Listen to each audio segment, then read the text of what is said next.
That's such a relaxing sound. That's our warning. We have to put that warning on every time we talk about the pandemic, because YouTube has told us that there are certain things, and they can't tell us in advance what they are, that if we defy the consensus medical opinion, we get a strike, as if we, told people to commit an act of terrorism, or as if we did something illegal. In YouTube's eyes, if we say something contrary to the official narrative on the pandemic, we will get a strike. And as the term implies, 3 strikes and you're out. They say it's things like recommending quack therapies or whatever. We've never done that, but we actually got a strike the other day because we interviewed just an ordinary person on the street at one of the Vancouver lockdowns who called the government's reaction to the pandemic, I think they used the word scam or sham or something. It is a scam. The pandemic itself peaked in mid-April. None of these mask bylaws came in till August, September. It's a commercial thing. $2 billion was spent on PPE. The government spent all this money. They have to get rid of this stuff. They can't let you know that they got the masks 6 months after the pandemic was over and they're wasted, so they got to make you wear them. It's not just a financial thing. I mean, we saw that Justin Trudeau's friend got a $250 million contract, sole source, $100 million above market value. He set the company up just 11 days before he got the contract. So you got so much graft. I mean, the profiteers. Have you ever heard of profiteers? Do you know what that word means? I mean, everyone likes to make a profit. But what about if you're arbitraging a crisis? We normally hear the word profiteers in times of war. Someone who jacks up the expense of something because there's a panic going on and the government doesn't really care and they're so dumb they'll pay anything for anything. So war profiteers are people who game the system and say, I'm going to make so much money off this war because I've got a friend in procurement and I'm going to sell them army boots for $1,000 a pair. That's a war profiteer. The pandemic has been described as a war, an invasion, an enemy. We have to fight it. The reaction is tantamount to a wartime reaction. Basically we're living under martial law. And do you doubt there are profiteers afoot? So some of the money that's been gushing out of Ottawa goes to ordinary people in the form of a monthly gift, $2,000, which makes it hard for companies to restart because, you get $2,000 for staying home and watching Netflix. But, oh wow, there's some amazing Super Chats coming in already. I just want to say thanks to everybody. I will read those Super Chats. Super Chats are when you throw a few dollars behind a regular comment. And what I love about that is Rebel News actually gets 70% of the money from YouTube, so it helps us stay strong. But back to the profiteers. So why would you think there's no profiteering off this war against the virus, a war we won 6 months ago? There's so much money riding on it, so much power, and political momentum. I mean, every single incumbent who's gone to the polls so far this year in Canada has been re-elected more strongly because people are afraid. Everyone's profiteering from this pandemic in their own way. They're profiteering politically.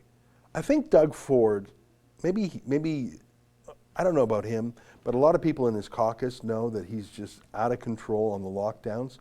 But Doug Ford, whether he knows it or not, he's made the decision to put his political polls above the interests of Ontarians.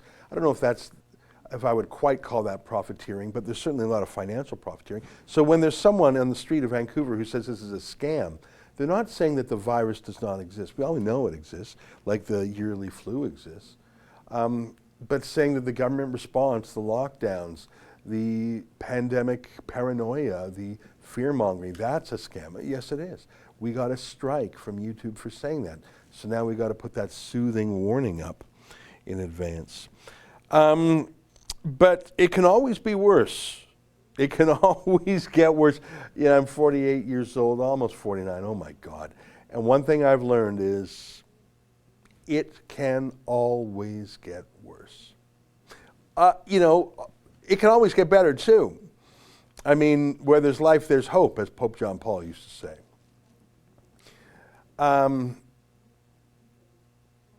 It's always darkest before the dawn. But it can get worse. Let me show you from the United Kingdom where local politics, and local politics, the smaller the stakes, the hotter the squabbles. When I was a kid, I was on the students' union of my university for a year or so. And the viciousness of the politics in students' unions, there's a saying, it's inverse to the stakes. And students' union politics, it's nothing, really. I mean, there is some budget, but it's just really virtue signaling and gossipy power plays. So local councils in the UK, which is pretty small potatoes politics, they're hiring spies to spy on people. Take a look at this image here. This is from Metro, which is a newspaper over there. Let me just read that headline before you scroll up. Councils hire COVID enforcement officers with the power to snoop on lawbreakers. So these are not real police. Scroll down just a little bit, please. COVID enforcement officers are being hired by councils, which are granting spy powers to allow them to catch suspected rule breakers in the act. The officers can conduct operations covertly or overtly to ensure people are abiding by government restrictions, such as the 10 p.m. curfew and rule of 6. That means you can't gather with more than 6 people. Aimed at preventing the spread of coronavirus.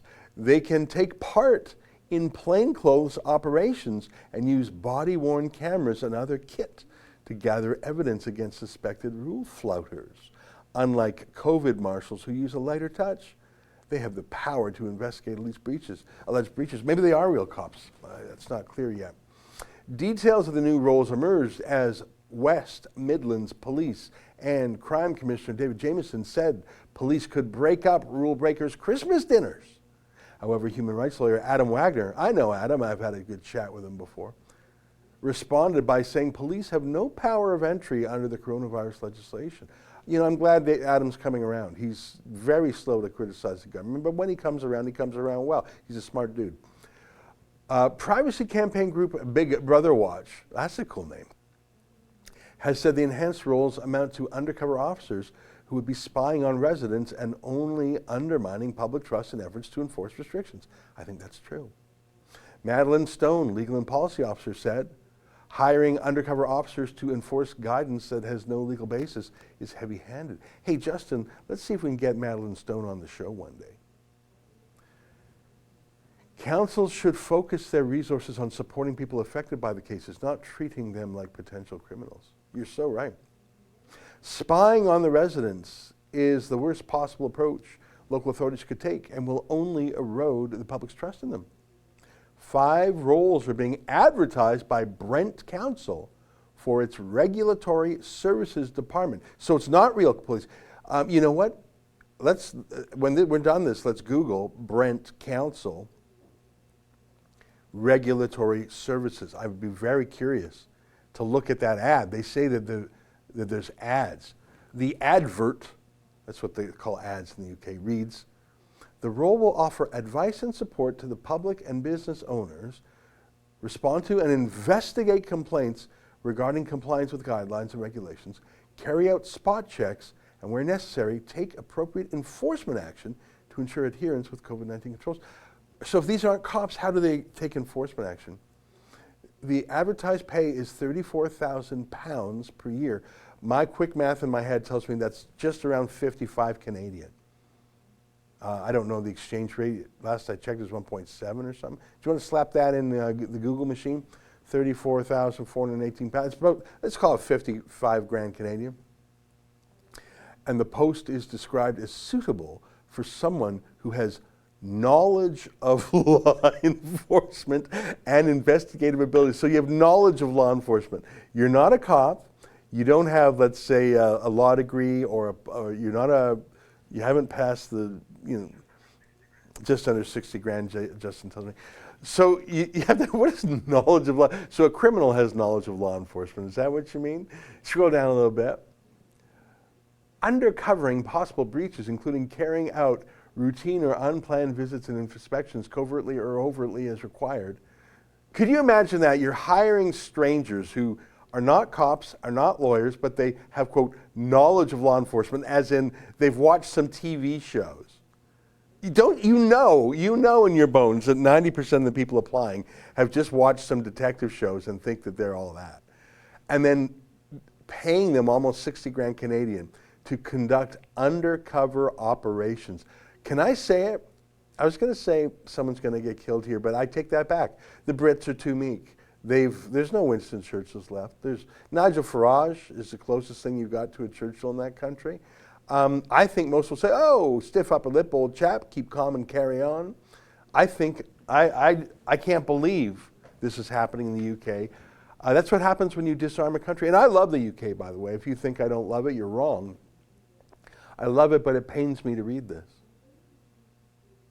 The introduction reads, "The threats posed by COVID-19 are rapidly changing." That's not true. So the ability to learn new regulations, interpret guidance, and provide an immediate public response is essential to this role. I'm a former lawyer. I read this legislation being excreted by the Parliament of the UK, usually at 12:01, just after midnight. The most dense legalese I have ever encountered. I read it so slowly and carefully, like I say, former lawyer, law school degree, whatever, blah, blah, blah. I can barely understand it, and I'm no dummy. You're telling me you're just hiring people off of Facebook or LinkedIn or whatever, paying them 60 grand a year, and they're going to be experts in these COVID laws, plus experts in undercover policing. Oh my God. You know what? If the Brits had more Tabasco in them, I'd say this is going to lead to someone getting punched in the nose, but I don't even know about that. The council is also recruiting COVID regulatory support officers who are essentially marshals, offering guidance and advice to ensure people follow the rules. So that's probably 65 grand. Advertised at £30,000 per annum, the role is described as suiting a friendly, personable, and helpful individual. Mate, you're not going to get friendly and helpful individuals applying to be snitches. You're hiring snitches, rats, and informants, and there's this wonderful word I've learned, grass. Can you throw up on the screen the Urban Dictionary, grass? And I'm not talking about marijuana. If you're grassing, type grassing, because grass will probably come up marijuana. I'm talking the verb to grass, grassing. I don't think we say that on this side of the pond. That's a snitch. That's an informant. That's someone who looks through their blinds at you and whispers and then calls the police. Can you find a definition of to grass, grassing, grasser? Maybe I got it wrong.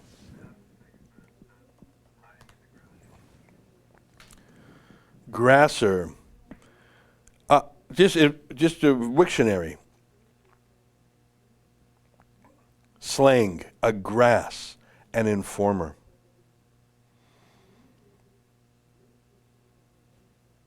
It's the first thing I got when I Googled it. An informer. You're a grass. I thought it was a verb. It's a noun. My mistake. You're a grasser. Google grasser. They're hiring grassers. You have to be a helpful and friendly grasser. That's a contradiction in terms, mate. I think you're going to hire the world's sociopaths, the world's misanthropists, the world's pervs, peeping toms, creeps, a grasser, an informer, a person who informs against someone, a person who provides. He was the president's financial informer. No. That's the second meaning. The first meaning is the one we mean. Person who informs against someone. Yeah. Thanks. All right. A grasser. I'm a grasser. Can you imagine hiring grassers? You have to be a helpful and friendly grasser. We're hiring grassers. That word doesn't sound strong enough. Maybe it's someone who hides in the grass to snitch on you. I like snitch. What are some of the phrases? Is a stool pigeon, is that the same thing? I haven't heard that word in such a long time.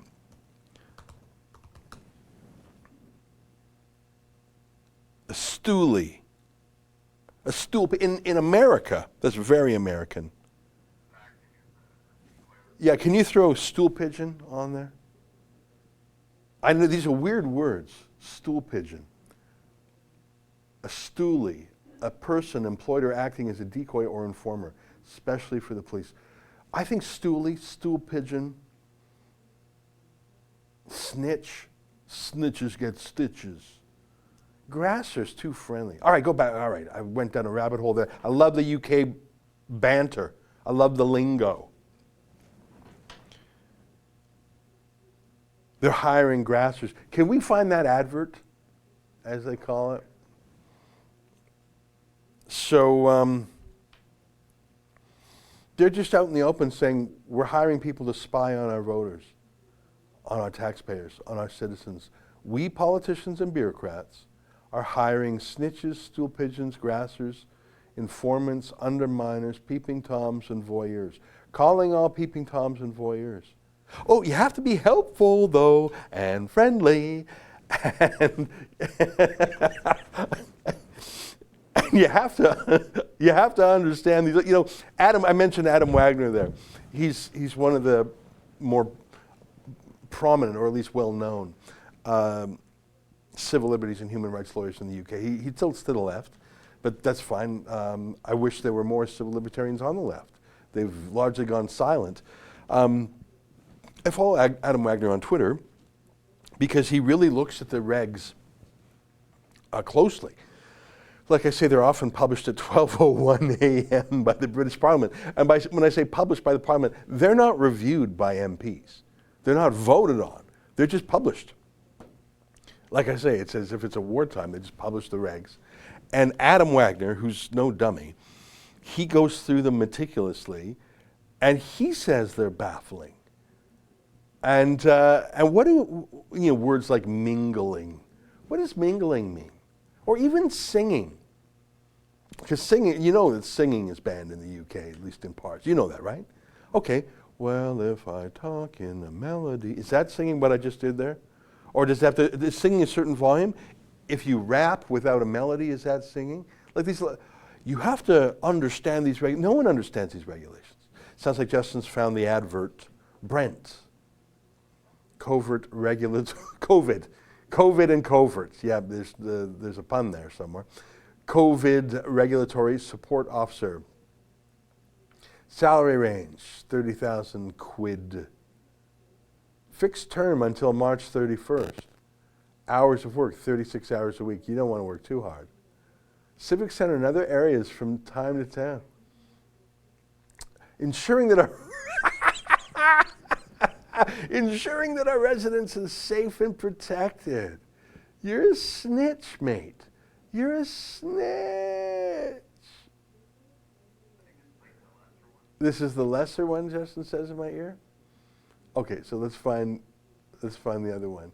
COVID enforcement officer. Yeah, that's probably the one. Yeah, we can see what's that, 32,000 quid. Can you pump up the size just one notch there? Yeah, perfect. We are looking to recruit 5 COVID enforcement officers, 5 of them. So it's a gang, really, to assist providing the council's COVID-19 regulatory response. Advice and support to the public. Hey, can you send the snitches over? I want their advice and support. Respond to and investigate complaints. You know, it would be a shame if the good people in Brent flooded the snitch line with BS complaints. And certainly don't send in dick pics or anything like that. I want to tell you, do not send dick pics to these 5 COVID enforcement officers. That would be outrageous, and that might even violate pornography or obscenity laws. So do not do that. If we receive a high volume of applications, we may close the roll early. Blah, blah, blah. Date as soon as possible. Additional information. We value the diversity of the community. We aim to have a workforce, so minority snitches are preferred. As a disability confident employer, I haven't heard that phrasing. As a disability confident employer, Brent welcomes applications from people with disabilities. Well, what if their disability means they can't have a mask? Please note CVs will not be considered as part of your, there's more info. Click on that more info, what do you get there? It's not clickable, job description. I think we pretty much read through that, right? Or here's more details. Deliver a high-quality frontline service. Liaising with complainants, business owners. Investigate complaints. Carry out routine or unplanned visits, covertly or overtly, to ensure compliance with current. Can you flip me this by email? I'm going to go deeper on this another day. But thanks for walking me through it, Justin. Thanks for finding it. Hey, I got a question for you. And this is for my friends in Brent, UK. What part of the UK is that? The London Borough of Brent. So it looks like it's pretty much part of Greater London, right? In fact, if you look on the map, if you zoom out, you may as well just say London.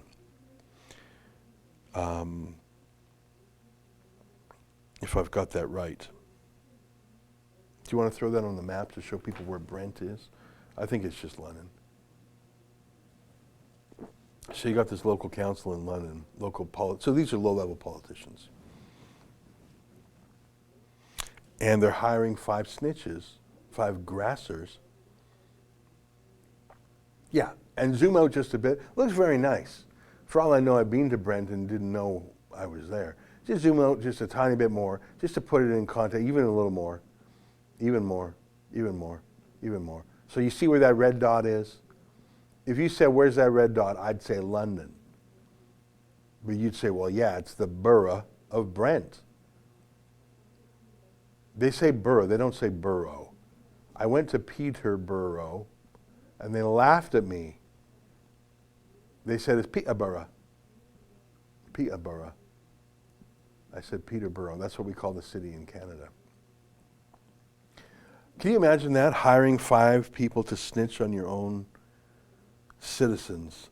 My question is, does that have anything to do with a medical or public health issue? Does that have anything to do with the virus that peaked in April? Does that have anything to do with health? Or does that have everything to do with political power and control and abuse? Is that really what the doctor ordered? Or is that what some politician thought he'd sneak through? A form of profiteering, a kind of profiteering. There's profiteers who sell PPE to the government at inflated prices. There's profiteers who are making hundreds of millions, maybe even billions. I would put some of the vaccine companies in this. Is there a reason why hydroxychloroquine, which has been a drug that's very cheap, used widely for 50 years with very few side effects, is there a reason why there was such a war on hydroxychloroquine and instead we must spend billions to make a vaccine? Maybe there's a medical rationale for that, but there sure is a commercial rationale for that, isn't there? Like I say, profiteers. Those are profiteers, but I think the London Borough of Brent is engaging in their own form of profiteering. They're taking the opportunity to hire 5 snitches to deploy against their own people. I find that super, super gross. All right, well, I want to get to the super chats. You guys have been very patient. Koi, $5. Thank you very much. Appreciate it. Timothy Powell, 10 quid. Thanks for the tenner, mate. Appreciate it. Martin Sable, $20. My old country, Slovakia, is on full lockdown.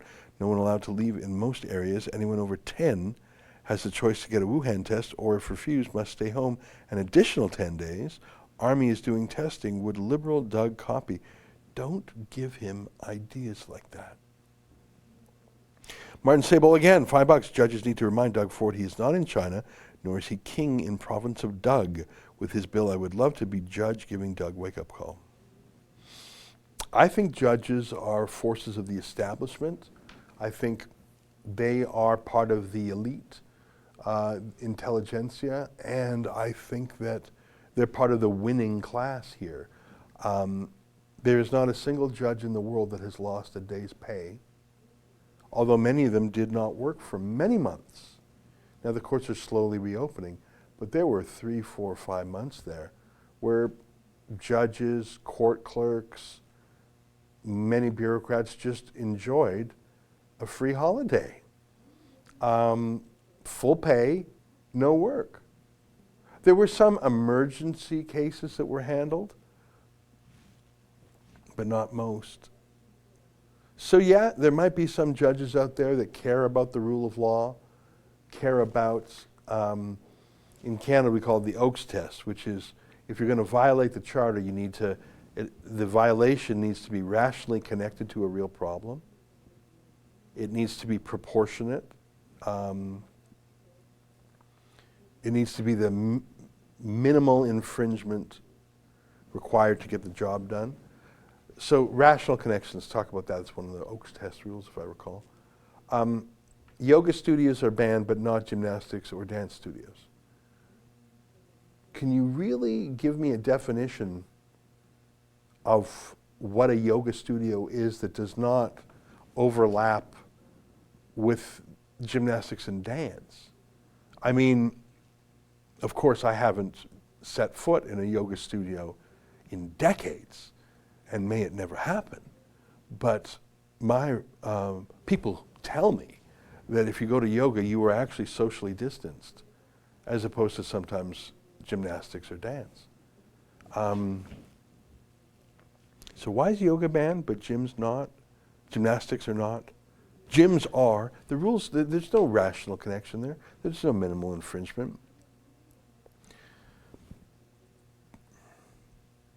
So far, no judge has been willing to stand up to that in Canada. I say again, I should dig up that tweet. There was no lockdown. There was just middle-class people getting a free holiday while working-class people brought them lunch. Judges have been loving this. Bureaucrats loving it. Teachers' unions loving it. All government unions loving it. And hiring snitches, your own private army. Well, it's nothing more fun than that. Little Zebra, $20. Thank you, Little Zebra. Yorgi, $5. Hey, Ezra, why do you think the mainstream media still fearmongers about the pandemic, even though we know more facts? I do not get it. In Canada, they fearmonger in support of Justin Trudeau's spending and power grabs. Parliament is a skeleton crew, really. Spending, debt, the powers I talked about. In the United States, they fearmonger to hurt Donald Trump, to blame him, to slow down the economy. So there's opposite reasons. Sativa and me, $10. We should protest all mainstream news. Imagine a couple thousand people jamming your local news station parking lot so they can't get in or out. It would be hard to ignore. You're right. Oh, they would hate that, wouldn't they? But there have been protests in the thousands in this country against the lockdown, and they're very diverse. Do you want to grab Robert F. Kennedy Jr. speaking in Berlin? We had an interview with a filmmaker in Berlin who covered a massive protest.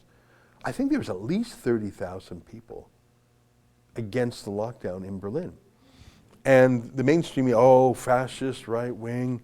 And who's their keynote speaker? Robert F. Kennedy Jr., the most Kennedy of the Kennedys. Son of Robert F. Kennedy, the Attorney General of the United States who was assassinated.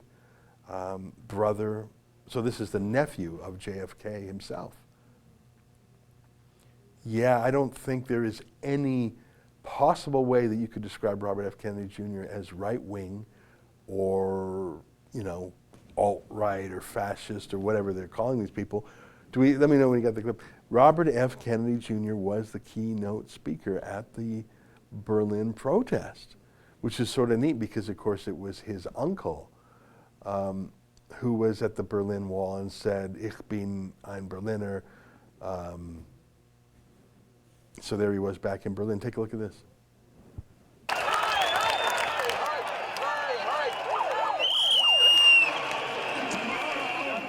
They're going to report that, yes, I was here and I spoke to maybe 3,000 to 5,000 Nazis.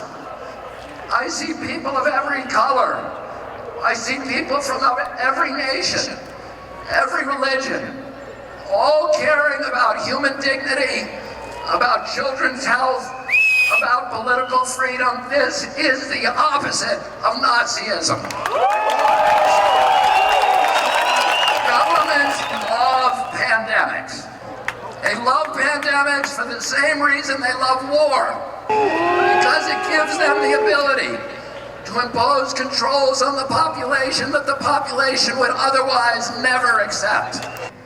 You can do this in a Nazi regime, you can do it in a socialist regime, you can do it in a communist regime, you can do it in a monarchy and a democracy. The only thing a government needs to make people into slaves is fear. 50 years ago, my uncle John Kennedy came to this city because Berlin was the front line against global totalitarianism. And today again, Berlin is the front line against global totalitarianism. He proudly said to the people of Germany, "Ich bin ein Berliner."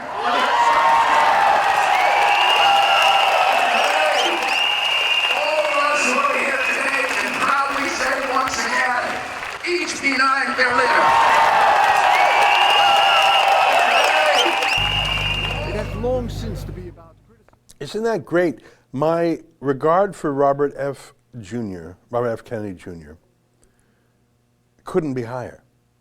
Oh, it could be higher, but it's never been this high, is what I probably meant to say.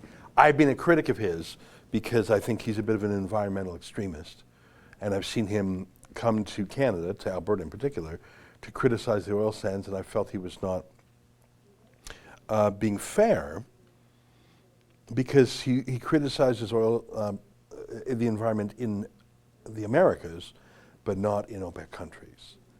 But to see him stand up against overweening government, and the way he explained it, the different ways you can have tyranny, I didn't know he was that thoughtful.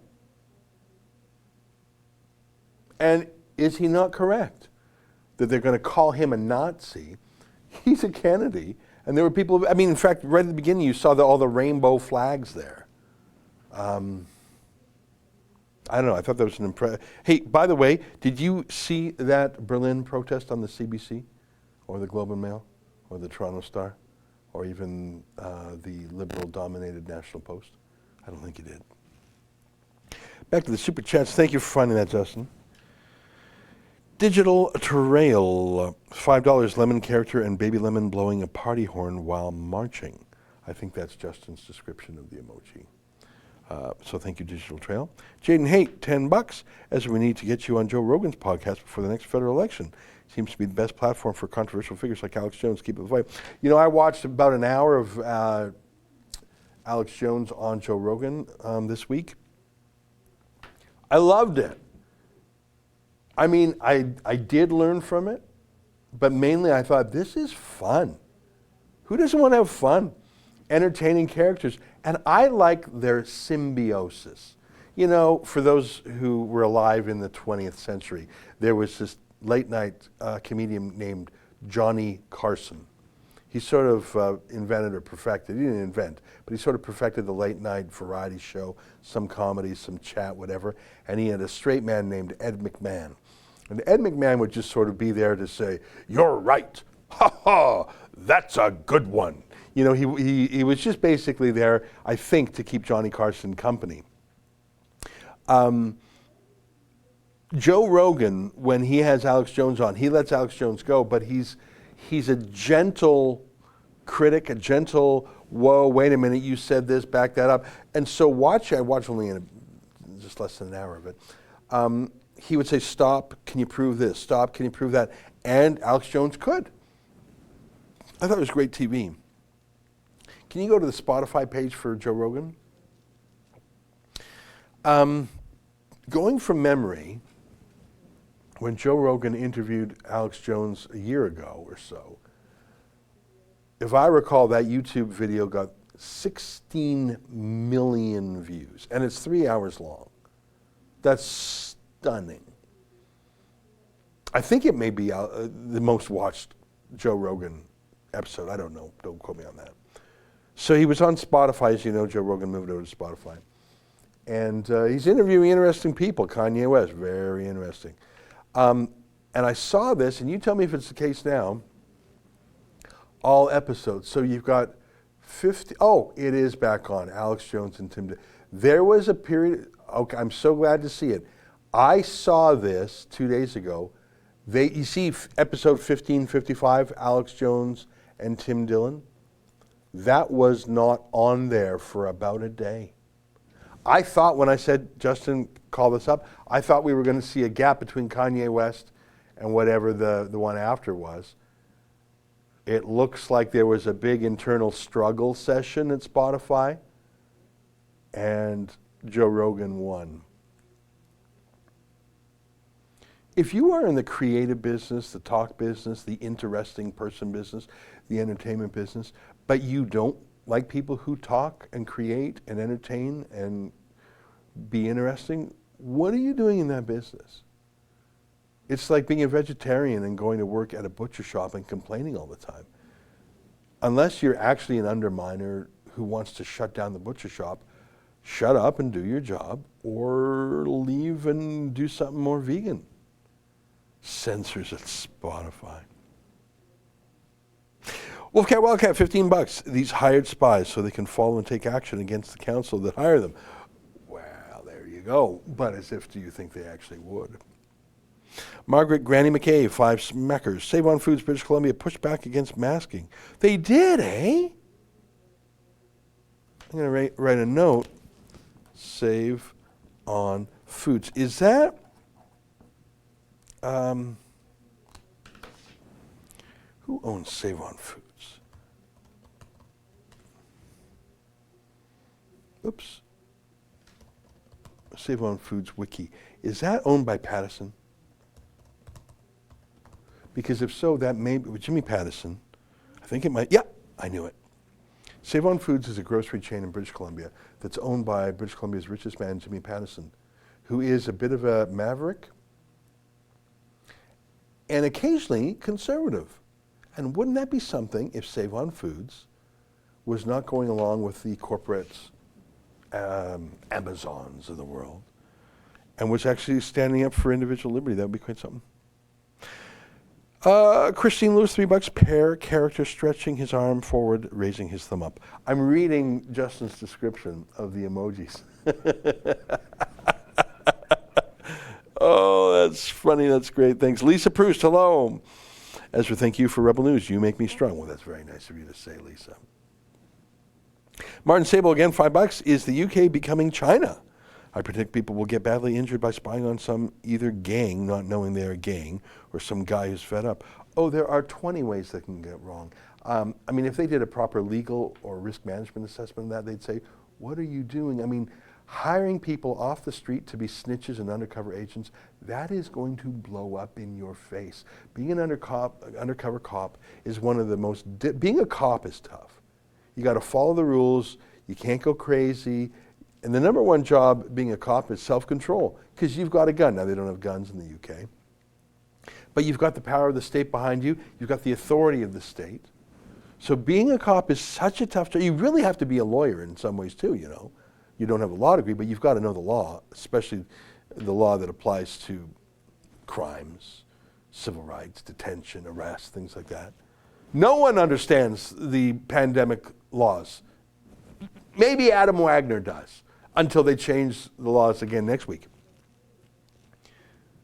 Being a cop is tough. Being an undercover cop is extremely tough. You got to keep it straight. What crimes are you allowed to commit to get into your role as an undercover cop? And not, like, are you allowed to commit certain crimes? The answer in real life is yes. But you're certainly not allowed to murder anybody. Maybe you're allowed to buy and sell drugs or smoke drugs or whatever to get into the character. But an undercover cop would never kill anyone. Obviously, right? If you are an undercover cop in Brent, the borough of London, are you allowed to break COVID rules to enforce COVID rules? Now, obviously, they're not as important as the rule against murder, but Brent Burra seems to think it's important enough to hire 5 enforcement agents and authorize them to go undercover. You are looking at a legal disaster there. Another thing that real police are trained in is entrapment. That is, how far can you go to coax someone to commit a crime? You can set the table for them to commit a crime, but if they don't do it, as they say, you can lead a horse to water, but you can't make him drink. Let's say you're trying to catch someone, but they're not really committing the crime. If you're a cop and you sort of make them, push them to do the crime, at a certain point, you have entrapped them. You have committed the crime. You have stirred up the crime where there was none, and it's on your head. Do you really think these people hired off the street to be grassers and snitches and informants and stool pigeons, a little Stasi reporting to the Brent Burra, do you really think that they know these fine, but do you think they know the laws of privacy? You've got police officers who go to the police academy. I don't know what it's called in the UK. They're overseen by commanding officers. The whole shop is overseen by internal affairs. Again, I don't know the exact lingo in the United Kingdom, but by internal affairs, I mean cops making sure that cops don't break the law. You've got all these checks and balances with real cops. And no, we can just hire people off of Facebook or LinkedIn. I got a little ad on Kijiji, whatever they got there in the UK. I just hired someone on the internet, and he seems really helpful, and he seems like a perfect snitch, and he knows about law enforcement because he's watching all the TV shows. So yeah, this is going to work out great. There's no risk this is going to blow up. Oh my God. Ray W., 5 pounds, 30,000 pounds. Only qualification is to be a wanker. Boris's Britain. We'll see how that one ends, eh? Ray W., why don't you go and apply? Why don't you apply? I'd love to hear the tales. Muzzle flash, $2 Australian. I hope. Is all hope is lost for the Western democracies? No. Where there's life, there's hope. Listen to JP2. Flat Earth Data, $14. Can you take our political leaders to small claims court, file $100 and sue them for the maximum amount of $35,000 for lost wages, mental health damages for unjustified and unscientific lockdowns? Well, it's funny you say that. Just yesterday, we spent about half an hour going through Bill 218, Bill 218, that removes the power to sue the government for the COVID response. I believe that's an unconstitutional law. Stephen Bent, $65. Stephen, that's pretty nice. Will Rebel News be covering the peaceful protests outside the French consulate in Toronto on 2 Bloor Street tomorrow at 2, protesting France's use of cartoons of Mohammed? Stephen, I was not aware of this, but I think that's an excellent idea. And Justin, help me remember this after the show. I think we should send security with our reporters, because that could get pushy and shovey, and hopefully not stabby. Bill Howie, 10, and by the way, Stephen, thank you for the tip. I'll check with our team to see if we can send someone there. You know we send security with our people, right? That's how we roll. We have to. No one would ever touch a CBC reporter, a CTV reporter, or a global news reporter, because they tell the side of the news from the point of view of the Antifa, of the Black Lives Matter rioters, of the left, of the Caledonia roadblockers. So why would the radical left ever hurt the CBC? They're their propaganda arm. But Rebel shows up, we need security. That's why we have the website journalistdefensefund.com. Our number one expense is people. Number 2 expense is lawyers. I think number 3 is either rent or security. I'd have to check our bills. It's expensive. Bill Howie, $10. Joke of the day. Quote from the Western Standard. Trudeau blamed the Alberta government for much of its unpopularity in the province and said that his government has consistently been there to support the province. That is a joke of the day. Justin Trudeau hates Alberta, and I don't think he hides it. Can you grab the "we're better than," we're Quebecers, we're better than the rest? You know that old Trudeau quote. I'll keep reading the super chats while Justin gets that clip. Mark Leskeller, $20. What are your thoughts on Microsoft getting most government contracts for the use of storing government documents through cloud-based services? Personally, I find this frightening. Welcome to the 21st century, where if it's not Amazon, it's Microsoft. These mega firms, Amazon, Microsoft, Google. I was learning a little bit about, I'm going to answer your question, then we're going to go back to that clip of Trudeau. The backbone of the internet is controlled by a handful of mega companies like that. And I don't like it. Like I said earlier, it can always be better, it can always be worse. Imagine if it was controlled by Huawei. What do you think of that? Imagine if everything was on the cloud and Huawei controlled it. Here's Justin Trudeau showing how much he loves Alberta. Take a look. Quebecers are better than the rest of Canada because, we're Quebecers. Regardez, le Canada fait dur maintenant parce que c'est des Albertains qui contrôlent notre agenda communautaire et socio-démocratique. Ça marche pas. Est-ce que le Canada est mieux servi quand il y a plus de Québécois au pouvoir que quand il y a plus d'Albertains au pouvoir?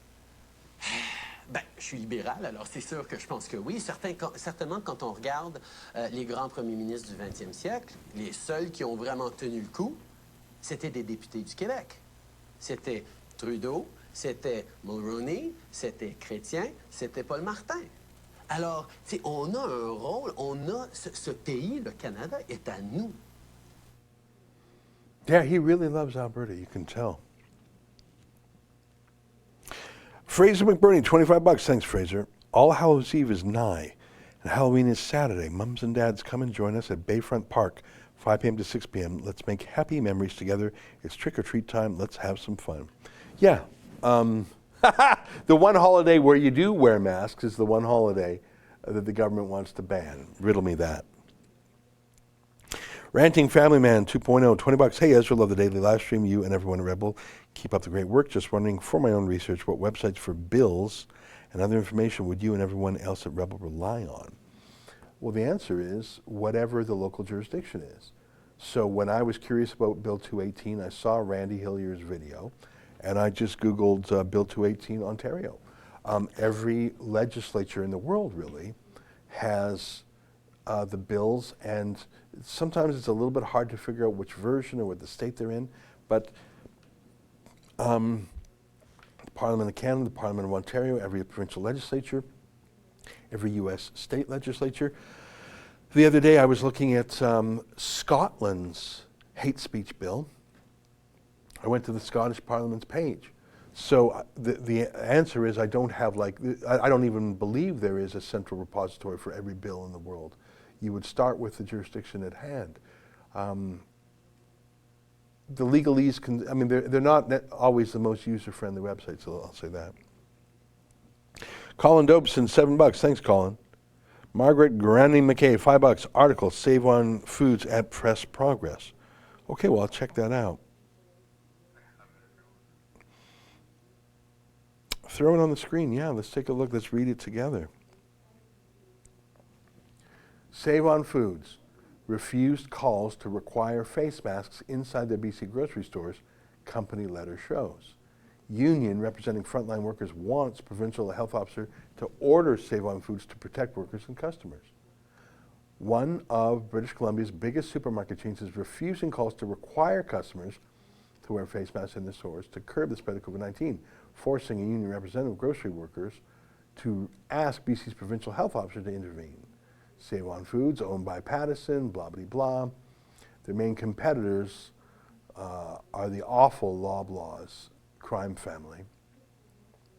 The company outlined why it does not, according to Save on Foods, the company believes it does not need to proactively require masks because no law requires them to do so. Can you pump this up a bit? I'll read it. We take our direction from the health authorities and our respective governments, and as you can imagine, forcing masks where the legislation has not yet been established places a significant burden on our team members to enforce rules with customers. This is not their responsibility, and as you well know, today's workplace amid the pandemic is challenging for our teams without having the weight of mandating non-legislative protocols on their shoulders. Amen. Amen. I appreciate that. You know, I was out in Parksville, and I went to the Save On Foods in Parksville. Great store. Yeah, why would, you know, why are you getting into the, I mean, you want to wear a mask, wear a mask. I have never heard of any company stopping someone from wearing a mask who works there, or stopping a customer from wearing a mask. Why would you do it? You want to wear a mask, wear a mask. Makes you feel better, wear a mask. I'm not telling you to not wear a mask. Good for Save On Foods. I like Save On Foods. Are we caught up pretty much? Let me just... Colin Dobson. Save On does push back against masks. We always support those that support freedom. Yeah, you know, I don't think that Jimmy Pattison was involved directly in that. But good for him. All right, so it's 12:51. We had a good talk about masks, a good talk about a lot of things. The Brent Burra. I got to come back to that. Remind me, you know, I gotta go deep on that. I really enjoyed walking through that live with our viewers and learning a little bit about where Brent is and reading those ads. That's just a great story. But seriously, just brains, like, you know, devil's advocate, you know what that means, right? It's just someone whose job is to criticize. If I'm not mistaken, and maybe go to, by the way, Wikipedia, I use it every day, but I don't use it as an authoritative source. I use it as a brainstorm gossip site that may have some authoritative. Wikipedia is not authoritative. Anyone in the world can change Wikipedia. Wikipedia is notoriously biased to the left. But despite those problems, there are often sources and footnotes that are authoritative.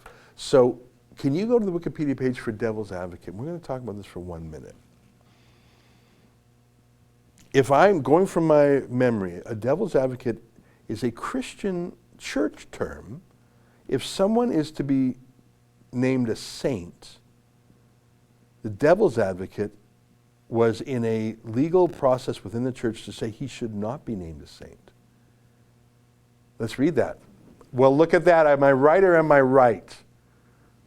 The advocatus diaboli, Latin for devil's advocate, is a former official position within the church. The promoter of the faith, one who argued against the canonization or sainthood of a candidate in order to uncover any character flaws or misrepresentation of the evidence favoring canonization.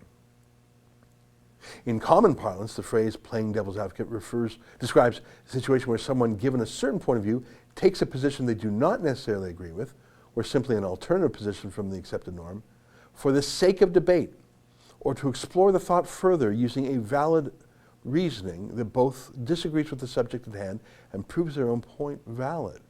Despite being medieval in origin, the idiomatic expression is one of the most popular present-day English idioms used to express the concept of arguing against something without actually being committed to the contrary view. Give me just 1 more minute here. During the canonization, that's when you make someone a saint. The promoter of the faith, popularly known as the devil's advocate, was a lawyer, a Catholic, a canon lawyer, appointed by the church to argue against it. It was a job to be argue that any miracles were fraudulent. The devil's advocate opposed God's advocate, advocatus Dei, also known as the promoter of the cause, whose task was to make the argument in favor. The office was established in 1587 during the reign of Pope Sixtus V. The first formal mention of it was for St. Lawrence Justinian. Pope John Paul II reduced the power and changed the role of the office in 1983. In cases of controversy, the Vatican may still seek to solicit the testimony of critics. One notable example was in 2003 when the author Christopher Hitchens, an atheist and an outspoken critic of Mother Teresa, was asked to testify during her beatification hearings. Click on that link. Click on footnote 7. I did not know that. No, sorry, go back. Footnote, go up a bit. Yeah. Debate over Saint, you see that a little bit higher? Yeah. 8's the Hitchens one. Okay, click on the, yeah. Mommy dearest, the Pope beatifies Mother Teresa, a fanatic. So this is Hitchens. Hitchens hated Mother Teresa. I've never seen or understood such hatred. I never understood it. How can you hate Mother Teresa? Well, Christopher Hitchens was burning with hatred for her. I'm glad I knew the history of the Devil's Advocate. Okay, thanks, you can shut it down. I did not know that this Mother Teresa hater, despiser, those words aren't strong enough, was invited to be the Devil's Advocate. Isn't that amazing? I wonder if the Devil's Advocate ever won. If a saint was ever not sanctified. I don't have the time to do the research now. But is that not interesting to you? That the Pope literally said, your job is to be the devil's lawyer. That's what an advocate is. Your job is to challenge the holiness of this person that we think is a saint. Stop this from happening if you can. What a job. What a job that is. In some ways, well, I mean, who wouldn't want to be God's advocate? But you know what? If everybody agrees, you're going to get it wrong sometimes. Which is a more important job, God's advocate or the devil's advocate? The very fact that it's God's advocate, you might as well say in advance, the winning team. Okay, we got 2 teams, guys. We got the winning team and the losing team. Which team do you want to be on? Yeah, I'm not dumb. I want to be on the winning team. Okay, but then why are we even playing the game if it's the winning team? If we know in advance who's going to win, why are we even having a process?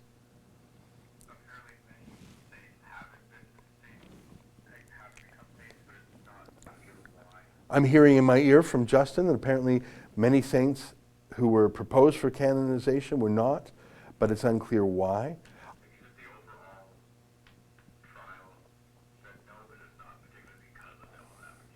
Okay, so I'm learning about, I'm a Jew, so I don't know my Catholic stories. But my point is, I sort of knew the history of Devil's Advocate. We are arresting, banning, censoring, deplatforming our generation's Devil's Advocates.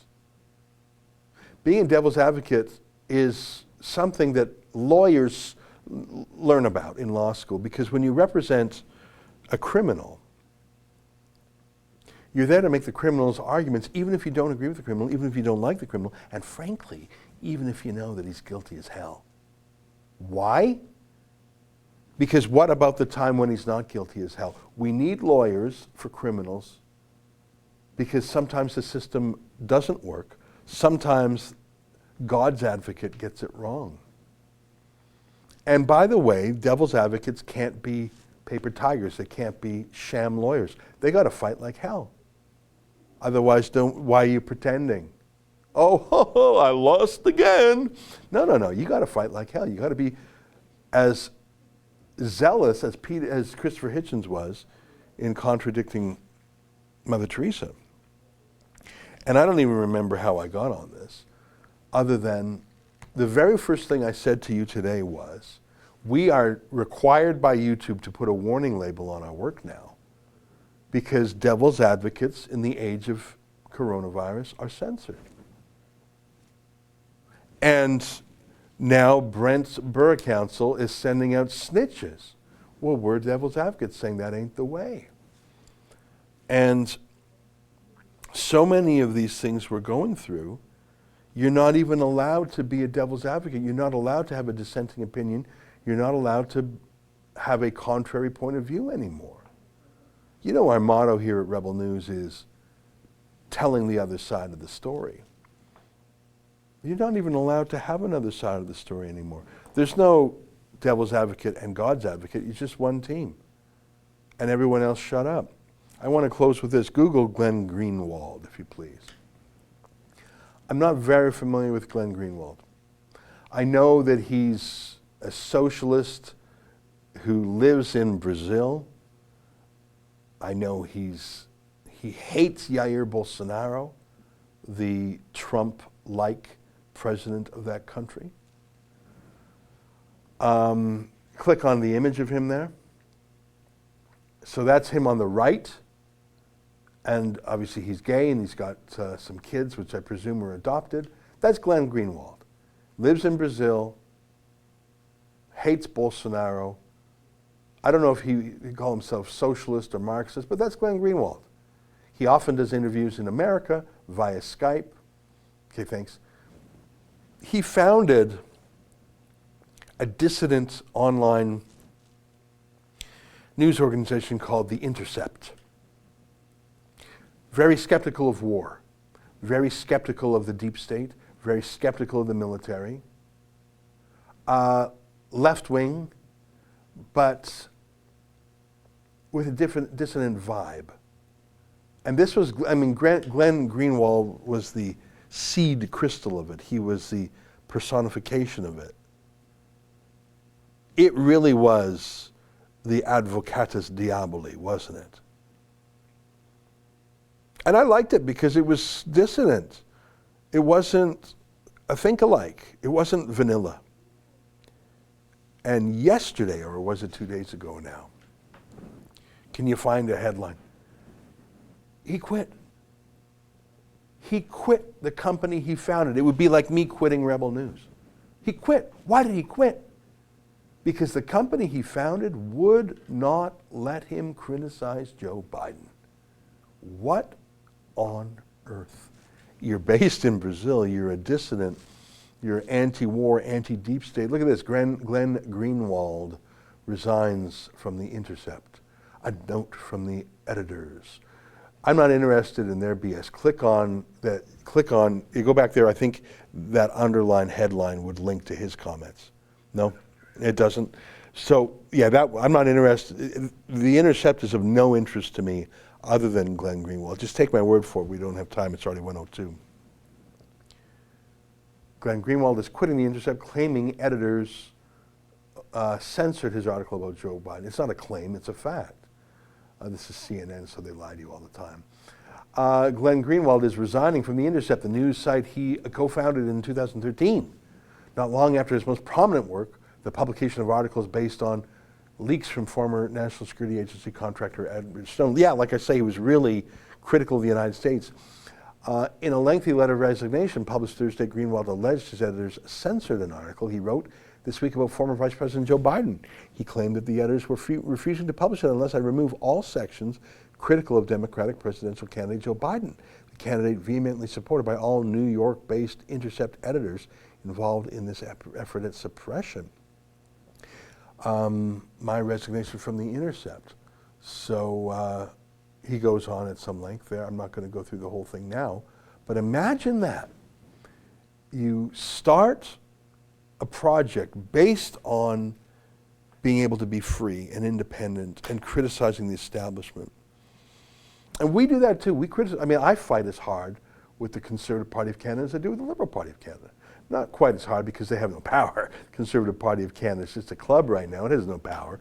Other than Pierre Poilievre, it's sort of AWOL anyways. It's not really doing much. It's enjoying the pandemic. Every single Conservative Party MP or senator is loving life. They're just hanging out, getting paid full tilt. In fact, they gave themselves a raise on April 1st. So yeah, we criticize the Conservatives. We criticize everybody. You can't touch us. We're independent. That's what The Intercept was on the left. Well, not anymore. Can you imagine telling Glenn Greenwald, the founder, I mean, whatever else you think of the guy, he was pure in his expression of his beliefs. Not for 1 second could you say he was a shill or bought and paid for, or, I mean, the guy was a dissident in Brazil, and then he became a double dissident when Bolsonaro, I mean, I disagree with 51% of what he says, but imagine being told by your own company, time to shut up now, we've got to get Biden elected. Yeah, I think we need some advocati diaboli these days, don't you? All right, my friends, I'm going to wrap up the super chats, then we got a dog video. Daryl says, Daryl chips in 21 bucks. Thanks, Daryl. Hey, Ezra, any plans in the near future to interview elements of the separatist movement here in Alberta? Anyone with the Wild Rose Independence Party of Alberta and or the Alberta Independence Party? Well, it sounds like you just named two different parties, which I think is part of the problem, the splitism. And how big is a party? You got a bunch of parties.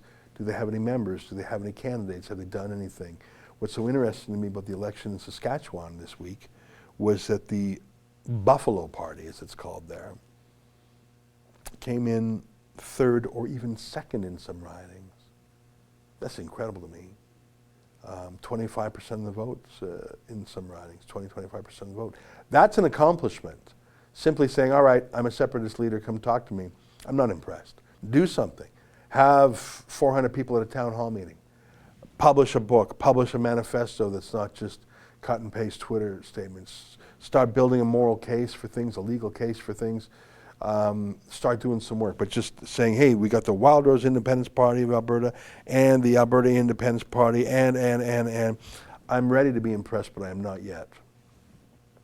Jake Luchik, 15 bucks. Thanks, Jake. Ray W., £5. Thanks, Ezra, and all at Rebel. Thanks, mate. Kenneth Melnichuk, $7. Halloween is the perfect time for dental offices to stay open and hand out king-size chocolate bars, cans of pop, not diet, with their business info. Well, yes, you're right. But I think we can all agree, and just looking at me, you know in your bones, the last 7 months, we as a Western civilization have got a little bit, eaten a little too much junk food and not a lot of exercise. I can't blame the pandemic for that. That's me all the time. But when you shut down gyms, and you shut down sports camps, and you shut down yogas and all these things and sports, yeah, people are going to get fat. Halloween's the least of it. At least kids are out walking for their candy. My friends, it's 1:07. I got to go. What a pleasure to be with you today. There were so many things we didn't get to. Maybe we will next week.